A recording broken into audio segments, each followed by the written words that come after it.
Evangelio de Juan capítulo 19, vamos a leer los versículos 28 al 30.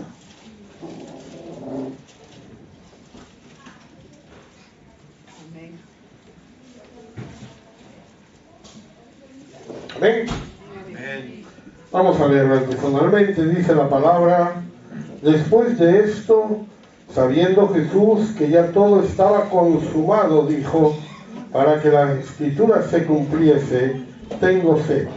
Estaba allí una vasija llena de vinagre.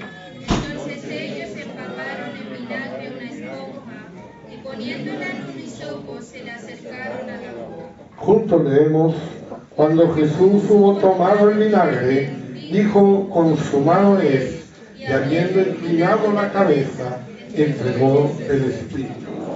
Amén. Gloria a Dios. Pueden sentarse, hermanos. Seguimos hablando de esas palabras de la crucifixión.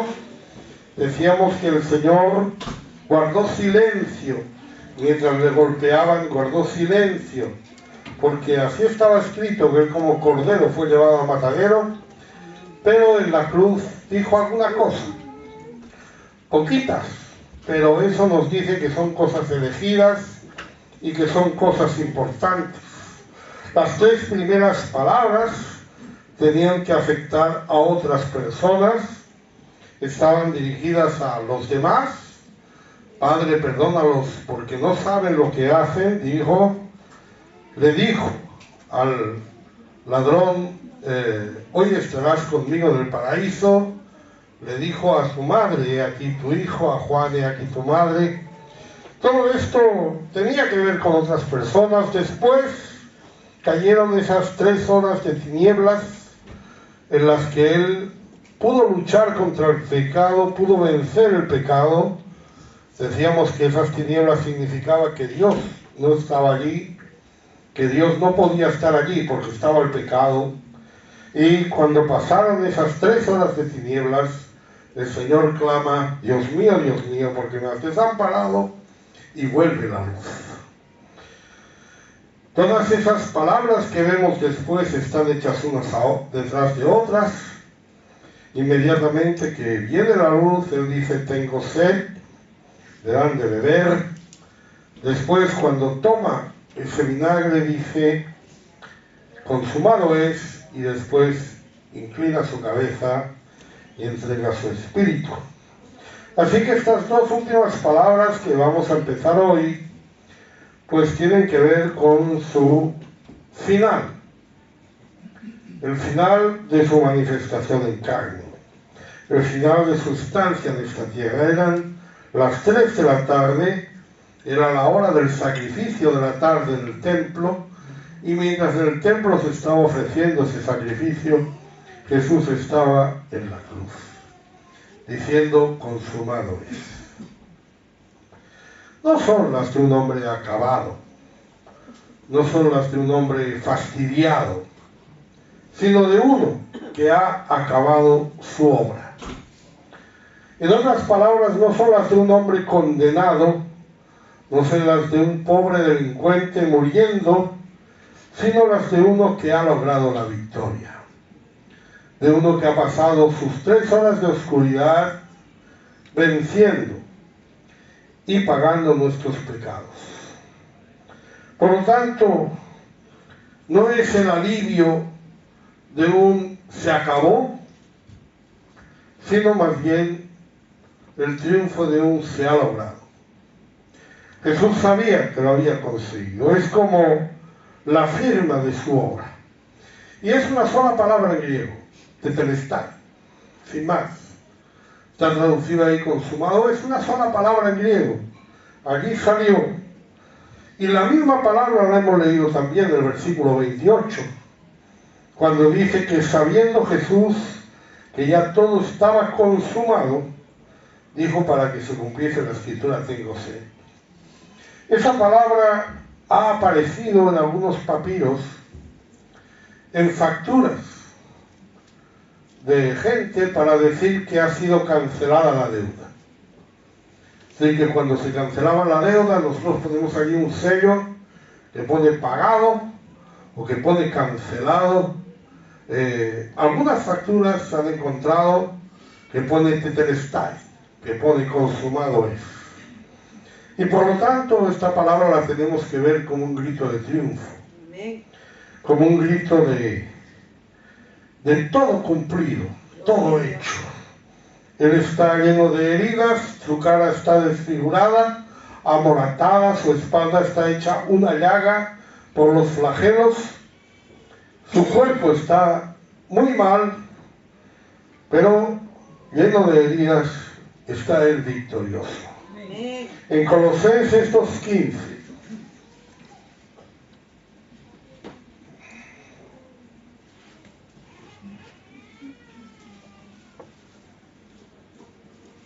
Despojando a los principados y a los potestades, les exhibió públicamente, triunfando sobre ellos en la cruz.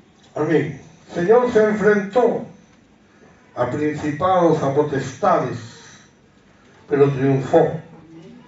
Y triunfó en la cruz. Algunos dicen, no, triunfó en la resurrección. No. La resurrección es el resultado del triunfo de la cruz. Si Él solamente hubiera muerto y no hubiera resucitado, nosotros estaríamos aquí dudando. ¿Por qué murió el Señor? No por su pecado, porque iba a morir. Como todos nosotros morimos por nuestro pecado, ¿no? Uno dice, ¿por qué murió usted? Por su pecado. Pero no murió por su pecado, porque resucitó. Eso quiere decir que la muerte no pudo retenerlo, porque no había pecado en él. Y vamos a ver, hermanos, ¿qué es lo que se cumplió? ¿Qué es lo que se consumó? ¿Y qué es lo que no se consumó? A veces uno piensa que cuando dice consumado quiere decir que ya todo está hecho. Pero ya veremos que no. Desde luego lo que había consumado, lo que había cumplido, es la voluntad de Dios.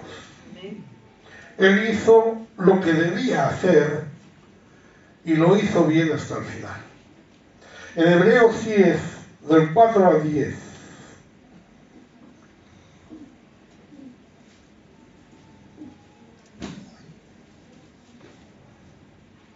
Dice, porque la sangre de los toros y de los machos cabríos no puede quitar los pecados.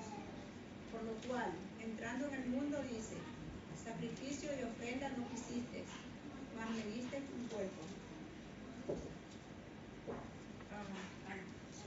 Hasta el 10. Holocaustos y expiaciones por el pecado no te agradaron.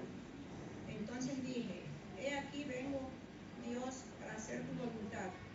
Como en el rollo del libro está escrito de mí, diciendo, primero sacrificio y ofrenda, holocaustos y expiaciones por el pecado no quisiste, ni te agradaron, cosas que se ofrecen según la ley, y diciendo luego, he aquí vengo, Dios, para hacer tu voluntad. Quítalo primero para establecer esto último. En esa voluntad somos santificados mediante la ofrenda del cuerpo de Jesucristo, hecha una vez para siempre. Amén. La sangre de los toros y los machos cabríos no puede. No pueden. Son incapaces. Esas cosas se ofrecían según la ley. ¿Por qué se ofrecían según la ley y, digamos, entre comillas, valían? Porque no había llegado Cristo. ¿Vale? Entonces el Señor tenía su manera de perdonar a su pueblo, tenía su manera en que el pueblo venía y ofrecía su sacrificio. ¿Qué pasaba con eso? Simplemente eso les recordaba que eran pecadores. Tenían que venir una y otra vez, pero eso no les cambiaba a ellos. Su hijo le desobedece, usted le castiga. Su hijo le vuelve a desobedecer, usted le castiga. Su hijo le vuelve a desobedecer, usted le castiga. Eso no cambia al hijo. Eso simplemente lo que hace es que estamos ahí, pues, castigando y desobedeciendo. Claro, el mejor hombre, la mejor persona no es la que pide perdón, es la que no ofende. Es decir, no es la que más sacrifica, sino la que no tiene que sacrificar porque no ha pecado. Pero todos pecaron. Entonces nadie por la ley pudo ser salvo, porque nadie pudo cumplirla. Entonces, ¿qué nos está diciendo? Que esos holocaustos y expiaciones por el pecado no era lo que Dios quería. Porque yo lo que quiero no es castigar a mi hijo, yo lo que quiero es que mi hijo obedezca. Me toca castigar y me toca recibir esa reparación, pero lo que yo quiero es no tener que recibir ninguna reparación.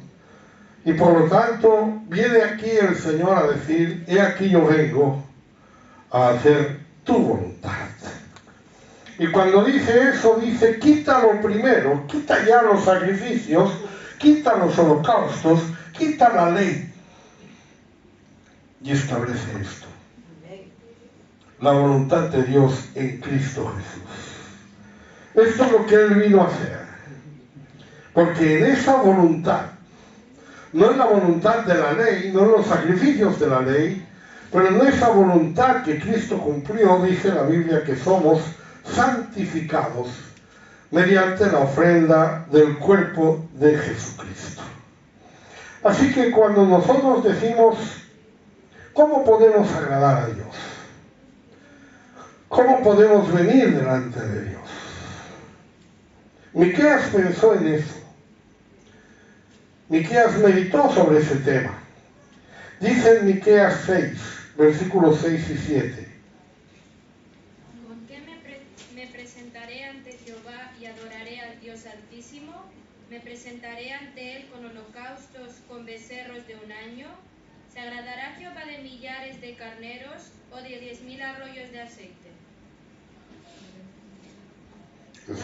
¿Daré mi primogénito por mi rebelión, el fruto de mis entrañas por el pecado de mi alma? Miqueas está pensando: ¿qué le puedo yo presentar a Dios? ¿Qué le podemos nosotros dar a Dios? ¿Con qué vamos a presentarnos delante de Dios? ¿Con mi diezmo? ¿Con mi ofrenda? ¿Con mi oración? ¿Con mi ayuno? El hacer su voluntad. Amén. Es lo que a Él le agrada. Gloria a su nombre. Nosotros no le podemos dar nada a Dios. Nosotros oramos no porque Dios necesite que oremos, es porque nosotros necesitamos orar. Amén. El pueblo ofrecía sacrificio no porque Dios necesitara carneros, sino porque el pueblo necesitaba ofrecerlos. Entonces, ¿qué estamos aquí pensando? Él dice: consumado es. Está diciendo: tu voluntad se ha cumplido. Porque más que a venir a hacer milagros, más que a venir aquí a resucitar muertos o a librar endemoniados, el Señor vino es a hacer la voluntad de Dios. En Juan 4:34.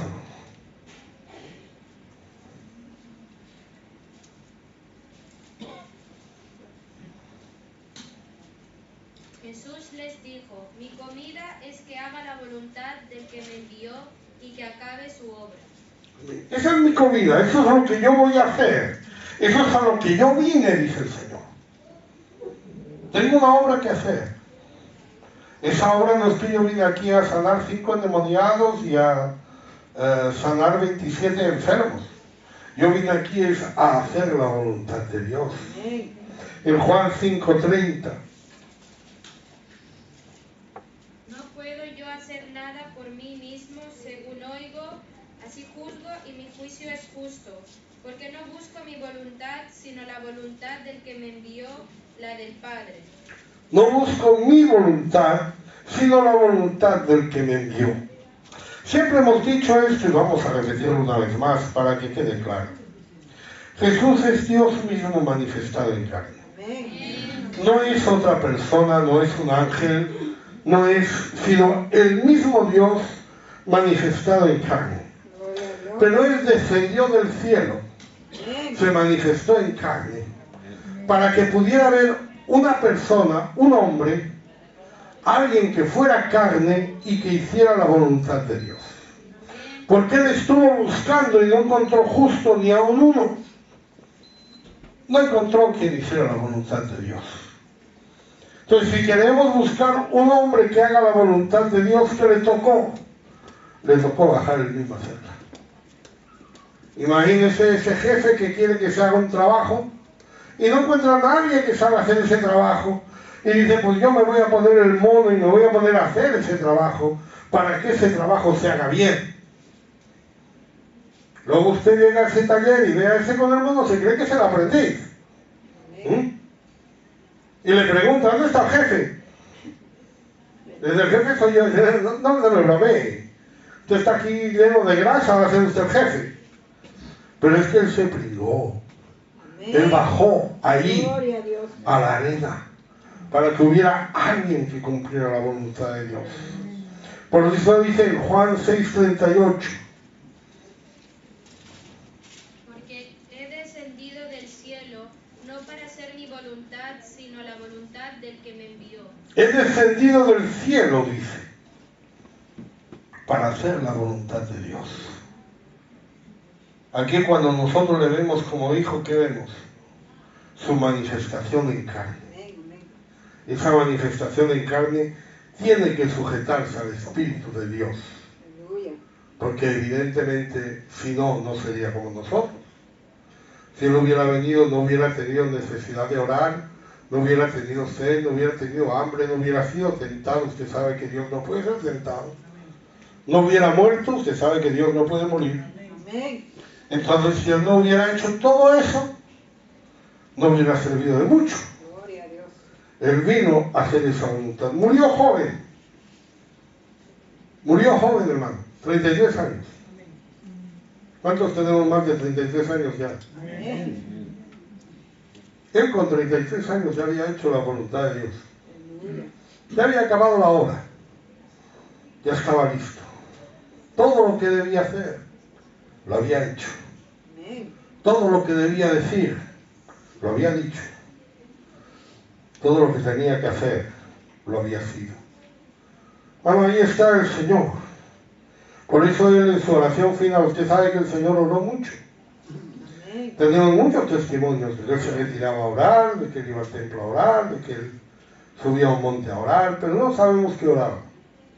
Apenas sabemos lo que oró en Getsemaní y poco más. Pero hay una oración larga del Señor cuando Él ya se iba de este mundo.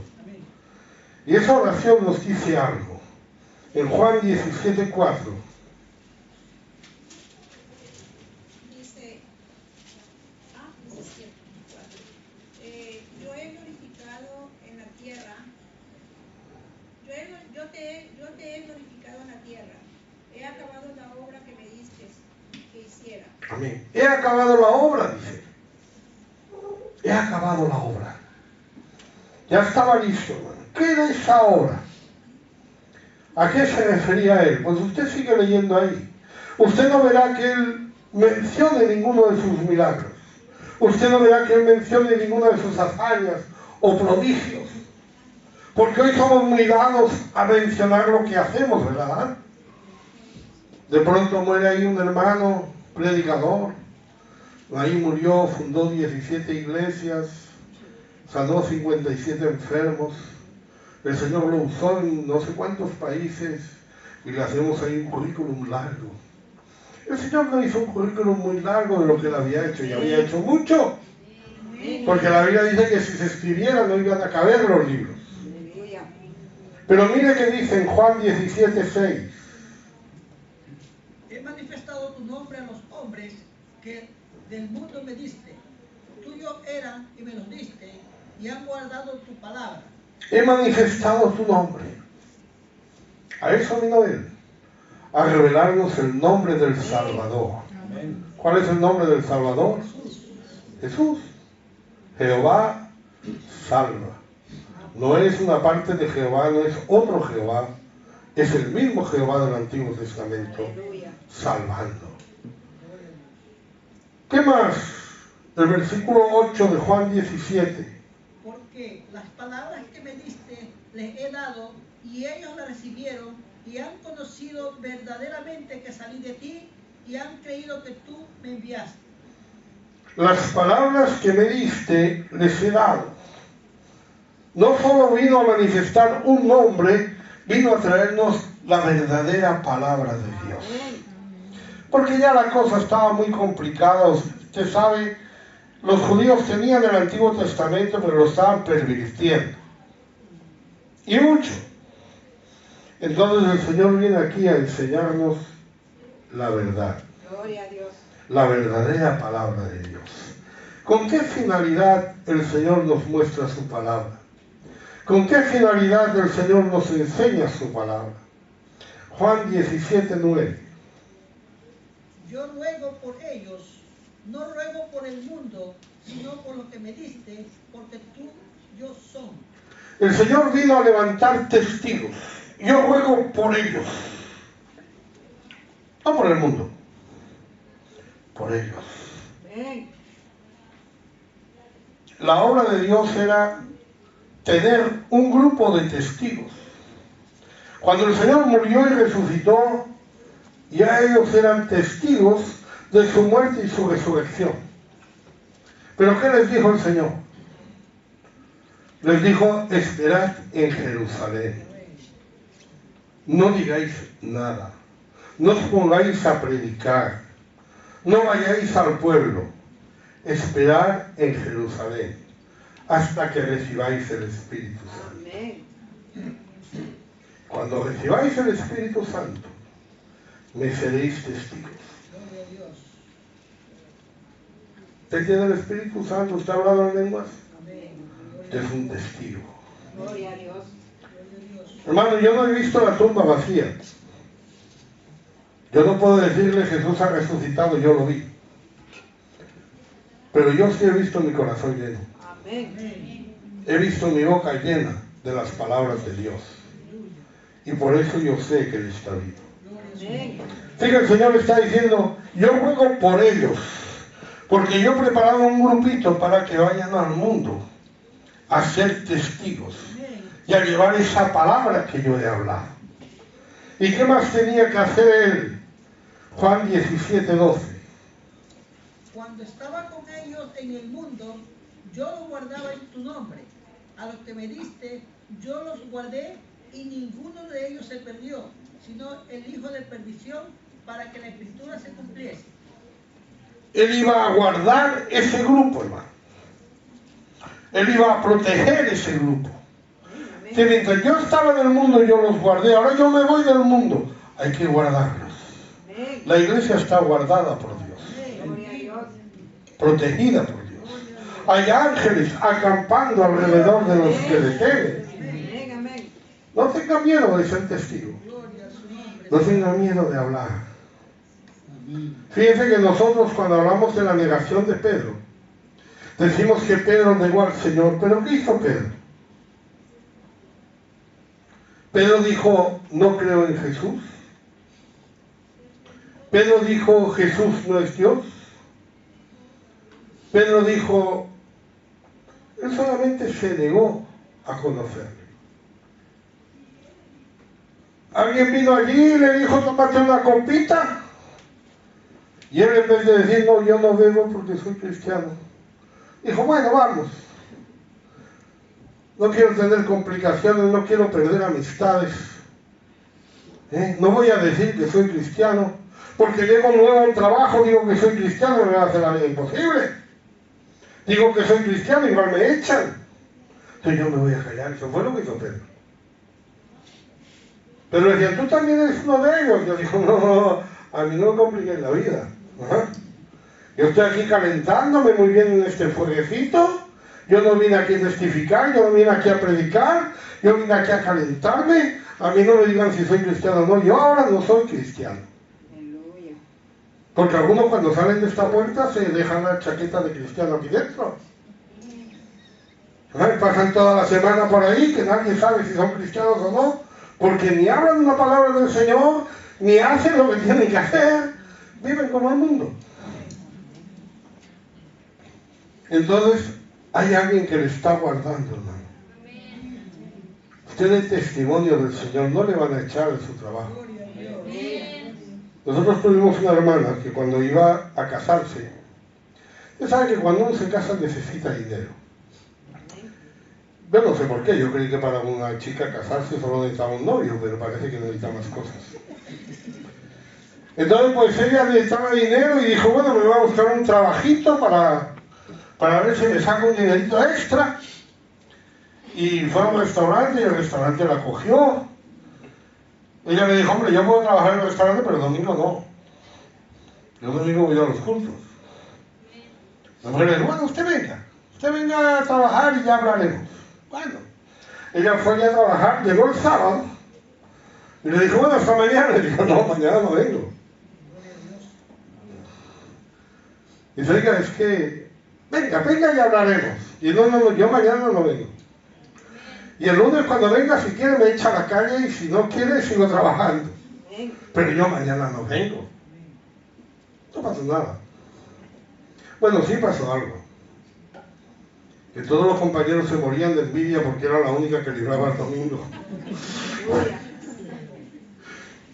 Todos los compañeros decían, llevamos tiempo diciéndole que nos dé libre el domingo y el domingo tenemos que estar aquí trabajando y tú llegas nueva y ya estás con fiesta el domingo. Es que hay un Dios en los cielos. Eso no se lo diga al jefe porque el jefe se cree que era cosa suya. El jefe todavía va presumiendo, yo una vez encontré un cristiano y dije, esta fiesta, porque uno es de natural generoso y a uno le gusta pues que la gente esté contento con él. Pero no era él, era el Señor. Obrando a través de él. Usted quiere que el Señor obre a través de su familia, a través de su jefe, a través de sus amigos. Denles testimonio. Denles testimonio. El Señor está levantando testigos para que hablen y los está guardando para que puedan hablar. El Señor lo enseñó, el Señor dijo, yo he venido aquí a manifestar tu nombre, a traer tu palabra, para poner unos testigos ahí que den testimonio de la palabra. Y yo los guardo. Así que Él vino ahí a obedecer la palabra de Dios y cumplió la voluntad de Dios de una manera perfecta. Filipenses 2:8.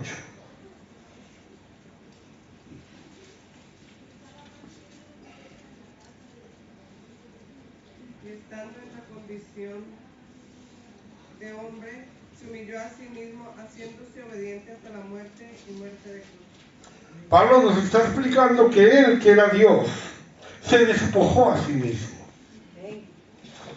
Se deshizo de sus atributos de Dios.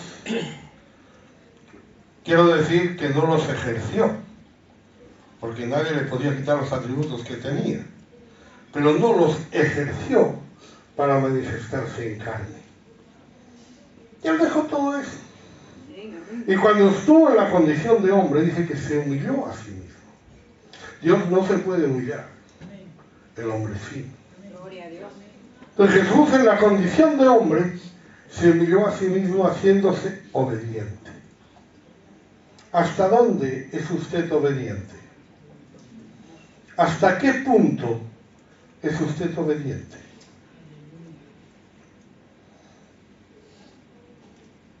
Siempre nosotros ponemos ese límite de la muerte, ¿verdad? La muerte es lo que lo cambia todo. De pronto viene alguien y no, yo hice tal cosa, mal hecho. ¿Y por qué lo hiciste? No, porque fulanito me dijo. Y ya uno le dice, y si fulanito dice que te tires por un precipicio, te tiras. Porque uno supone que la obediencia acaba cuando hay riesgo de muerte. No, y yo obedezco a fulanito, pero cuando me pida que me tire por un precipicio, yo no me voy a tirar. Pero el Señor fue obediente hasta morir, hasta la muerte, para cumplir la voluntad de Dios. Y eso lo hizo en libertad. Juan 10, 17 y 18.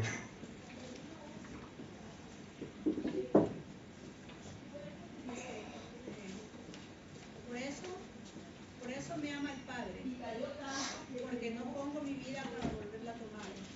Nadie me la quita, sino yo de mí mismo la pongo. Tengo poder para ponerla y tengo poder para volverla a tomar. Este mandamiento recibí de mi Padre. Yo pongo mi vida para volverla a tomar. Yo de mí mismo la pongo, porque tengo poder para ponerla y para volverla a tomar. Con toda libertad. Nadie lo obliga. Nosotros siempre habría un punto de obligación, habría un punto de, como llamamos, de no retorno. Imagina, usted se pone aquí a dar testimonio del Señor, a usted le meten en la cárcel. Bueno, el pastor de Bielorrusia ha estado 30 días en la cárcel por hablar de la guerra de Ucrania. Lo han metido 30 días en la cárcel. Ya salió. Gracias a Dios. Pero a usted le meten en la cárcel, usted le condenan a muerte, usted le llevan al patíbulo y usted no va a hacer nada. Se acabó. Se llega a un punto que usted dice, ya no puedo hacer nada, ya dije, ya me condenaron, ya me van a matar, ya me han clavado en la cruz, me voy a morir. No hay más. Pero el Señor, como vimos hasta el último momento, tenía la fuerza para gritar. Después de 6 horas crucificado. Nadie grita después de 6 horas en una cruz. Nadie grita, nadie alza la voz en esas circunstancias. Pero el Señor tenía esa potencia por el Espíritu que había. Cuando el apóstol Andrés fue crucificado en una cruz en forma de aspa, duró 2 días en esa cruz para morir, porque es lenta la crucifixión. Y en esos 2 días, él testificaba a los que se le acercaban. Él estaba hablando la palabra a la gente que se le acercaba a él. Gloria a su nombre santo. Tenía fuerza. Aleluya. Es la fuerza del Espíritu. ¿Qué dice la Biblia? Que Él multiplica las fuerzas. ¿A quién? ¿A que no tiene cuántas? ¿Y por qué no tiene ninguna? Porque las ha gastado todas. Hasta que no gastes todas tus fuerzas, Dios no te va a dar las suyas. Porque no las necesitas. Tienes las tuyas. Al pobre Gedeón, que estaba asustado, perdido por los ejércitos enemigos, que estaba limpiando en el lagar el trigo. Usted sabe que el lagar se hace a plena luz del día, en la era, se coge el trigo, se echa para arriba, la paja vuela, el trigo cae, y así poco a poco se va sacando el trigo de la paja. Eso se hace en la calle, en la era, pero él lo hacía del lagar, en la bodega, donde se pisan las uvas. Allí escondido para que no le vieran, porque si él se pone a hacer eso en la calle, viene el enemigo, le quita lo que hay.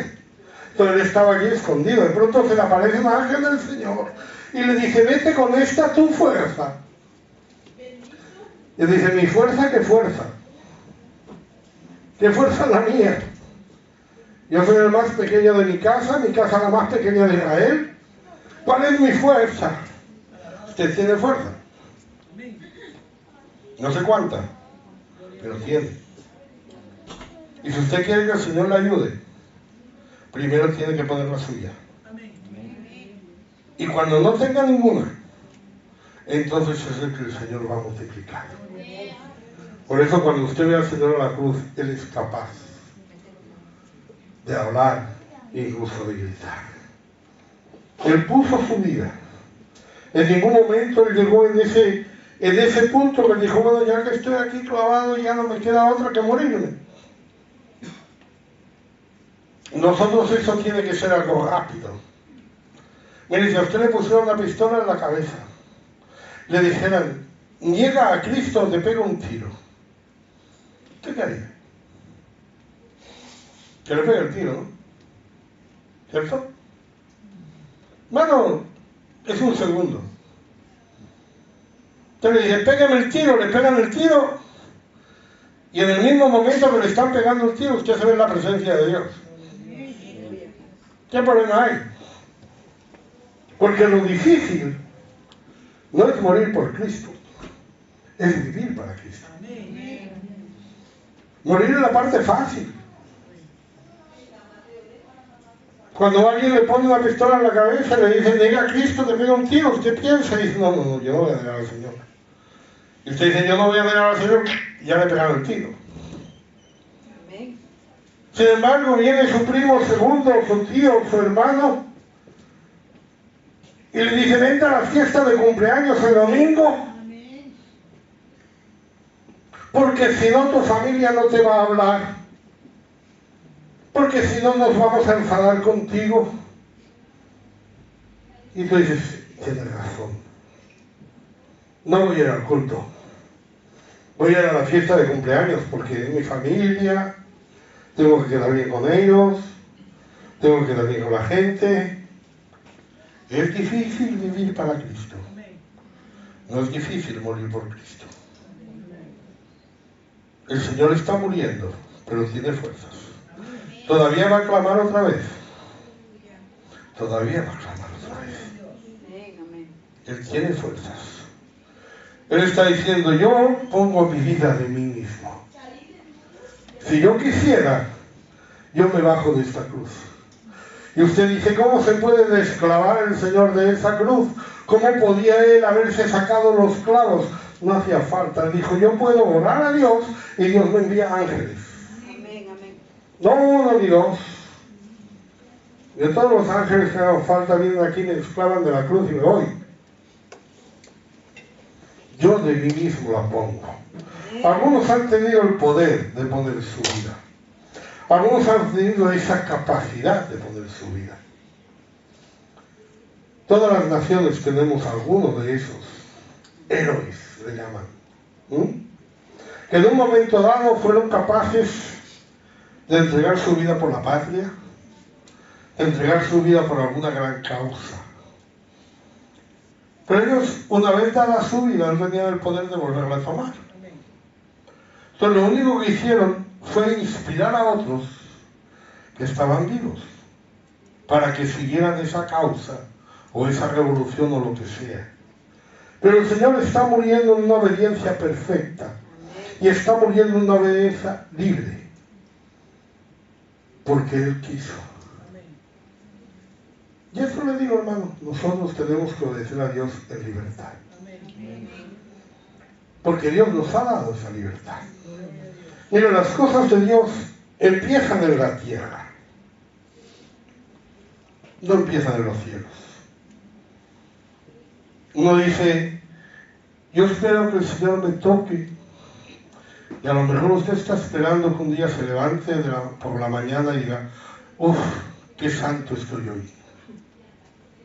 No, hermano, eso no funciona así. El Señor dice, pídeme. Pedid y se os dará. El Señor ya sabe lo que necesita. Pero está diciendo, pide. Porque si no hay primero hacia arriba, no hay hacia abajo. Buscad y hallaréis. Está esperando el Señor que hagamos algo. ¿Qué tenemos que hacer? Reconocer nuestra necesidad. Y reconocer que Dios es el que puede solucionar nuestra necesidad. Entonces usted le pedirá a Dios. ¿Sabe cómo se llama eso? Confianza. ¿Verdad? Confianza. Usted puede tener un amigo médico y cuando usted se encuentra mal, ¿qué hace? Le pregunta. Usted tiene un amigo que es cirujano, que hace trasplantes de corazón. Una eminencia, que escribe libros, que hace conferencias. Nadie va a él por un resfriado. Nadie que tiene un resfriado va a su consulta, que además vale una pasta. Nadie, excepto los amigos. Los amigos tienen una pequeña molestia ahí y le dicen, oye, tú que tengo mocos, ¿qué hago? Y el otro que es amigo no le dice, mira, a mí no me vengas con tonterías, que yo soy cirujano. No, el otro le dice. ¿Por qué? Porque hay confianza. Nosotros le pedimos a Dios en confianza, en libertad, porque queremos. Algunos no le piden, solo espera que Él ore. Dice, un día me levantaré y ya lo tendré hecho. Un día me levantaré y ya estará hecho, pero yo no lo voy a pedir. Ya es que el Señor quiere cuando Él quiera que lo haga. Pero el Señor está esperando que nosotros hagamos algo. El Señor lo hizo. El Señor hizo la voluntad de Dios hasta el final. Cuando Él llegó al fin de sus días, se le pudo decir, consumado es. Amén, amén. Nadie nunca lo había hecho. Otra cosa que se consumó en la cruz, que se cumplió en la cruz, fueron las profecías. Porque al hacer la voluntad de Dios, se cumple la palabra de Dios. Cuando usted hace la voluntad de Dios, se cumple lo que Dios ha prometido. Y mucha gente me ha dicho, hermano, el Señor dice que Él es el sanador y que ninguna de las enfermedades que envió a los egipcios nos la va a enviar a nosotros. Qué bonito. Pero lea la primera parte de ese versículo. Eso es para los que obedecen. Eso es para los que guardan la ley. Hay algo que nosotros tenemos que saber. Si queremos que las promesas de Dios se cumplan, tenemos que andar en la voluntad de Dios. Si no, no se cumplen. En Lucas 18:31.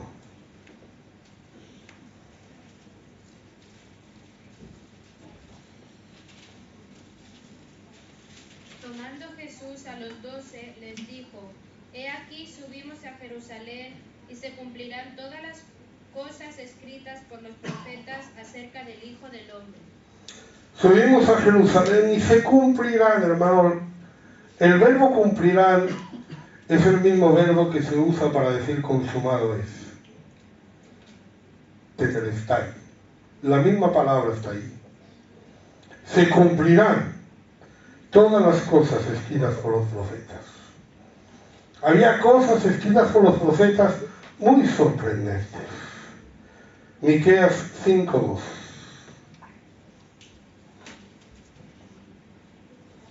Pero tú, Belén, Efrata, pequeña para estar entre las familias de Judá, de ti me saldrá el que será Señor en Israel, y sus salidas son desde el principio, desde los días de la eternidad. El pueblo de nacimiento estaba señalado en la profecía. Y digo el pueblo, no digo el país, no digo la ciudad, digo el pueblo. Porque si alguien dijera van a nacer en Madrid nace mucha gente. Alguien dijera van a nacer en Barcelona nace mucha gente. Belén era la ciudad de nacimiento de David. Pero no era la ciudad de su gloria. No era la ciudad de su reinado. La ciudad de la gloria de David y del reinado de David era Jerusalén. Pero el Señor no venía a Jerusalén, el Señor venía a Belén. Y quedó escrito, con nombre, con todas sus letras. Más sorprendentes, Zacarías 9:9.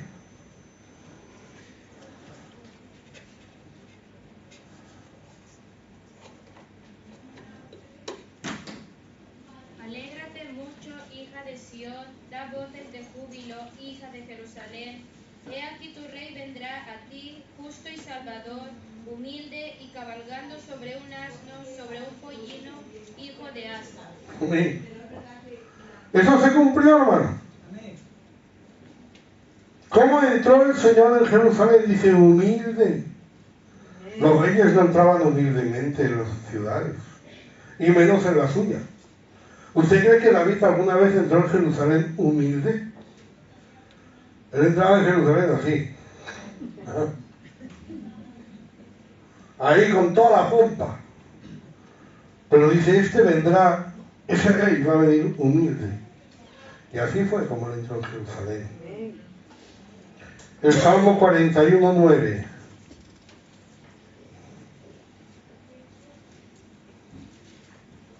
Aún el hombre de mi paz, en quien yo confiaba, el que de mi pan comía, alzó contra mí el calcañar. La tradición de Judas se describe como en quien yo confiaba, hermano. El Señor tenía 12 apóstoles.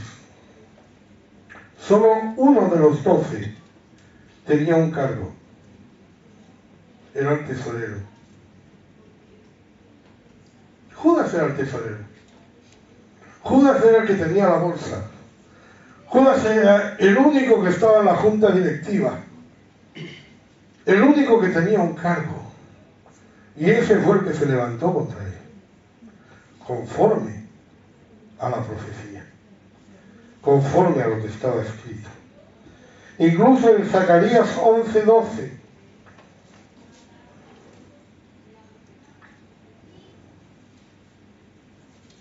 Y les dice, si os parece bien, dadme mi salario, y si no, dejadlo. Y pesaron por mi salario 30 piezas de plata. El importe que se le pagó a Judas estaba profetizado en el Antiguo Testamento exactamente, ni un céntimo más ni un céntimo menos. 30 piezas de plata. Profecías que se cumplieron. Cuando él dice consumado es porque las profecías que estaban allí se cumplirían. Incluso faltaba un pequeñito detalle en Juan 19:28.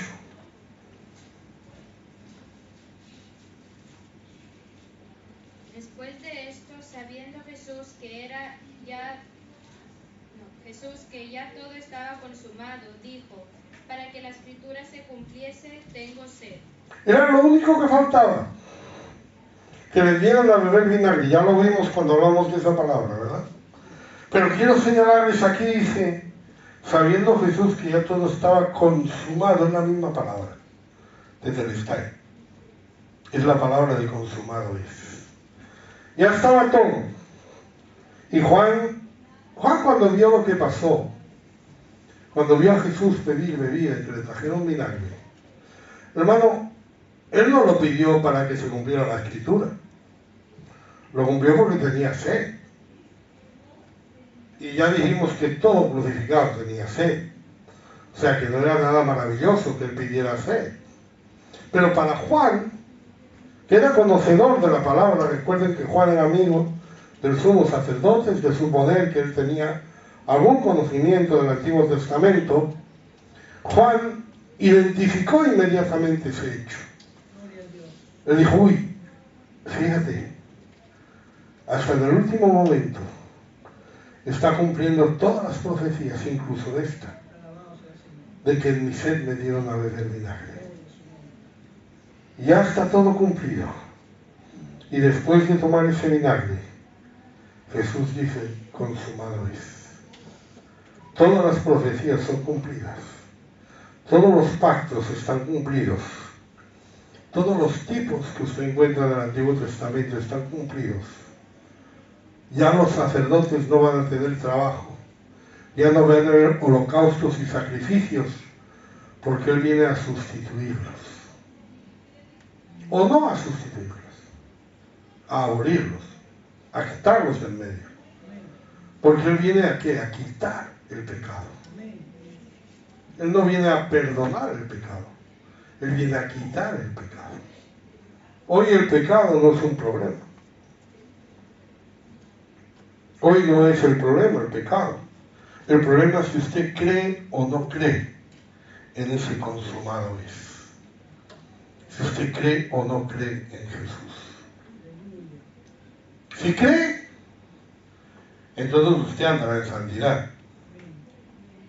¿Ah? Como nos predicaba ayer el hermano Pablo, ¿no?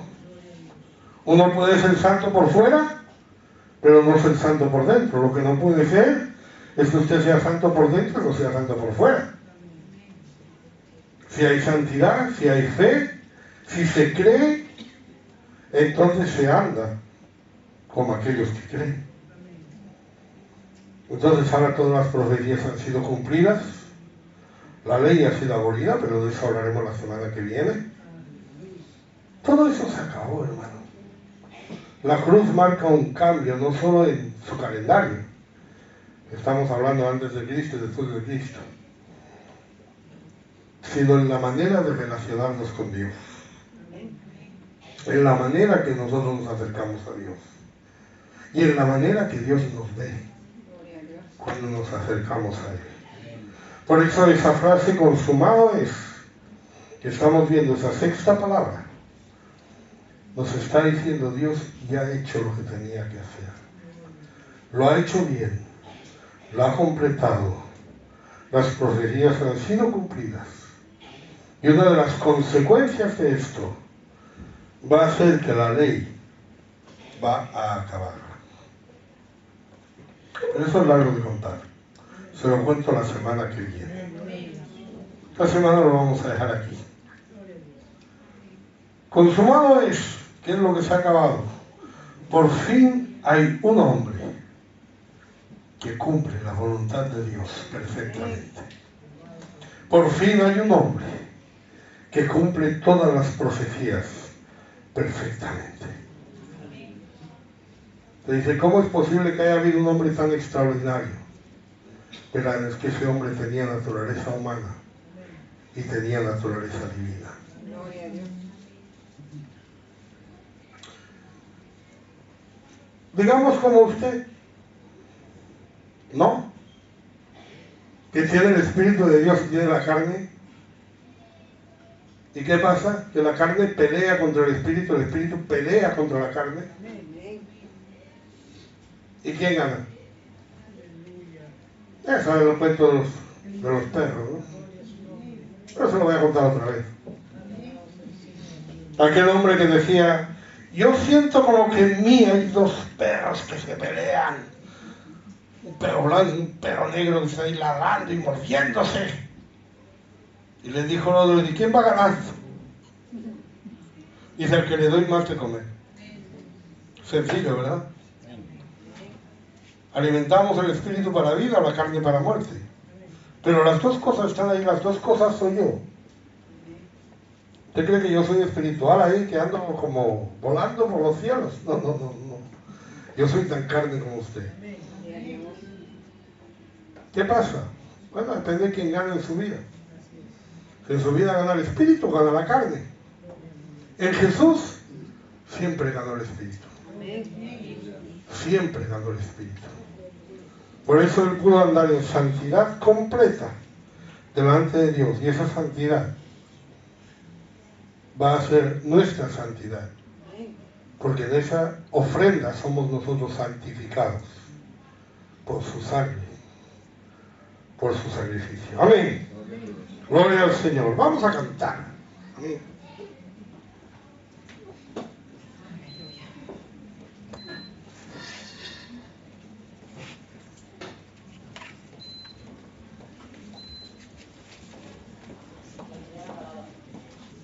Oh Señor, tú me sacas.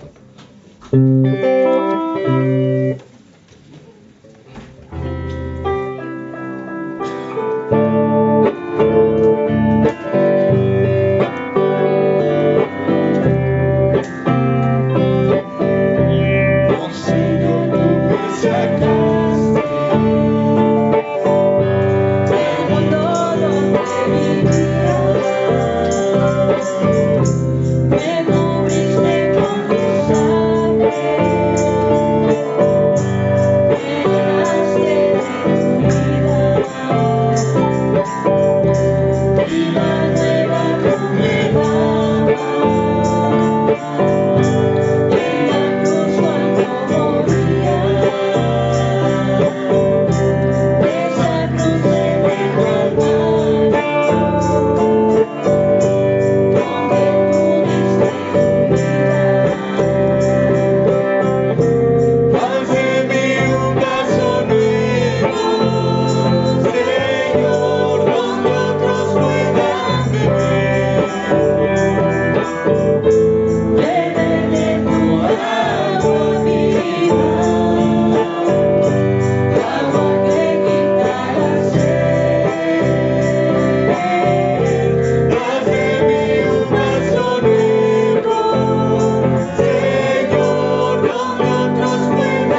casa de Piladelfia.